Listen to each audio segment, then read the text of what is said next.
এখন গভীর রাত, বয়ফ্রেন্ড আমাকে ফোন করে বলল তার বাড়িতে যেতে হবে। কিন্তু এত রাতে আমি তার বাড়িতে যাই কি করে? খটখট আওয়াজ, বাইরে যেন কে একটা ডাকছে।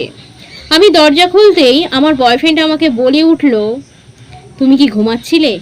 তোমাকে দেখতে আমার খুব ইচ্ছা করছিল, তাই আমি এসেছি মল্লিকা, তোমাকে দেখার জন্য।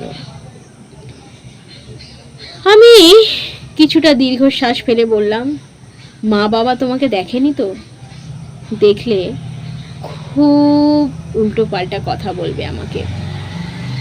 আমার বয়ফ্রেন্ড আমাকে বলল, না মল্লিকা, তোমাকে কথা শোনাবার জন্য আমি এখানে আসিনি।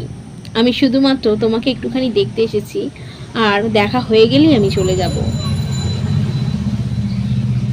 তোমাকে আমি খুব ভালোবাসি মল্লিকা, তোমাকে দেখেই আমি চলে যাচ্ছি। আমাকে একবার দেখেই আমার বয়ফ্রেন্ড আমার থেকে যখন চলে যাচ্ছে, তখন আমার মনে হলো এই মানুষটাই আমাকে ভালোবাসতে পারবে। এই মানুষের হাত ধরে যদি আমি সারাটা জীবন কাটাই, আমার কখনো দুঃখ আসবে না, আমার কখনো কষ্ট আসবে না।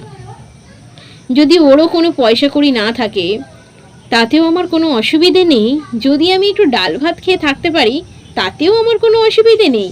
দুপুরবেলা পেটটা তো আমার ভরবে, আর আমার বয়ফ্রেন্ডের ভালোবাসাটাও তো আমি পাবো।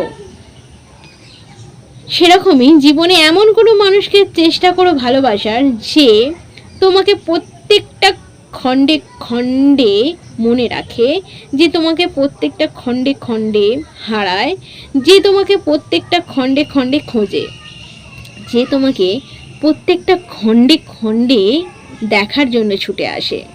নমস্কার।